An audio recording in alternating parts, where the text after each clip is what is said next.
Hi friends, ഞാനിന്നിവിടെ വളരെ healthy ആയിട്ടുള്ളൊരു ദോശ റെസിപ്പിയാണ് അപ്ലോഡ് ചെയ്യുന്നത്.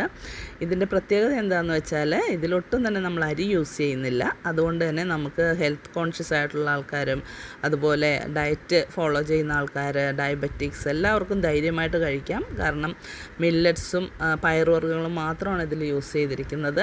അതിൽ ചേർക്കേണ്ട ചേരുവകളും അളവുകളും എല്ലാം ഞാൻ ഡിസ്ക്രിപ്ഷൻ ബോക്സിൽ കൊടുക്കുന്നുണ്ട്. അതെല്ലാം ചേർത്ത് അരച്ച് അതിൻ്റെ എല്ലാം കൂട്ടത്തിലൊരു 4 വറ്റൽമുളകും കൂടി ചേർത്ത് അരച്ച് മാവാക്കിയ ശേഷം അതിലേക്ക് നമ്മൾ ശകലം ജീരകപ്പൊടി, ആവശ്യത്തിന് ഉപ്പ്, കുറച്ച് കായംപൊടി, അതുപോലെ തന്നെ ഒരു 3-4 ഉള്ളി, കുറച്ച് കറിവേപ്പിലയും കൂടി അരിഞ്ഞ് അതിൽ ചേർക്കുകയാണെങ്കിൽ കുറേ കൂടി ടേസ്റ്റാണ്. ഉള്ളിയും കറിവേപ്പിലയും വേണേൽ അരച്ച് ചേർക്കാം. അതല്ലെങ്കിൽ അരിഞ്ഞ് ചേർക്കുന്നതാണ് കുറച്ചുകൂടെ ടേസ്റ്റ്. ക്രിസ്പിനെസ്സൊക്കെ നമുക്ക് ഫീൽ ചെയ്യും അത് ദോശ ചുട്ടതിന് ശേഷം. ഇത് വളരെ ടേസ്റ്റിയാണ്.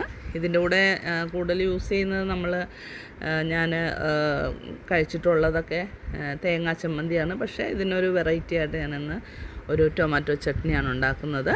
ഇതിനെ അടദോശ എന്ന് പറയും കേട്ടോ, അരി ഇല്ലാന്നേ ഉള്ളൂ. ബാക്കിയെല്ലാം അടദോശയുടെ ചേരുവകൾ തന്നെയാണ്.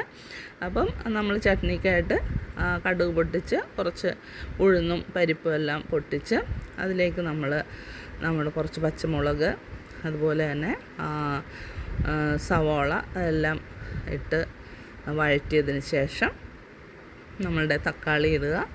തക്കാളി ഇട്ട് ഉപ്പും ഇട്ട് വഴറ്റിയതിന് ശേഷം നമുക്കത് ഗ്രൈൻഡ് ചെയ്ത് ചട്നിയാക്കി മാറ്റി വെക്കാം.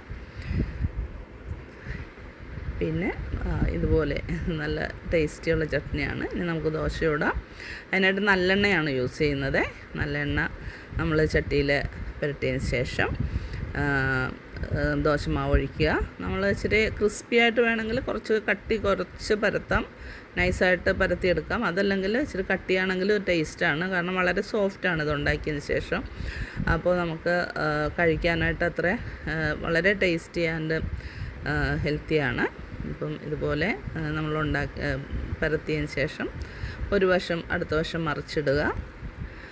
മറിച്ചിട്ടതിന് ശേഷം നമുക്ക് അതും ആ വശവും മൊരിഞ്ഞ് കഴിയുമ്പോൾ നമുക്ക് ദോശക്കല്ലിൽ നിന്ന് മാറ്റി ടേസ്റ്റി ആയിട്ടുള്ള നമ്മുടെ ടൊമാറ്റോ ചട്നിയായിട്ട് നമുക്ക് ബ്രേക്ക്ഫാസ്റ്റായിട്ടും ഡിന്നറായിട്ടും ഒക്കെ കഴിക്കാൻ പറ്റുന്ന വളരെ ഹെൽത്തി ആയിട്ടുള്ള ഒരു ദോശയാണ്. എല്ലാവരും ട്രൈ ചെയ്ത് അഭിപ്രായം പറയണം.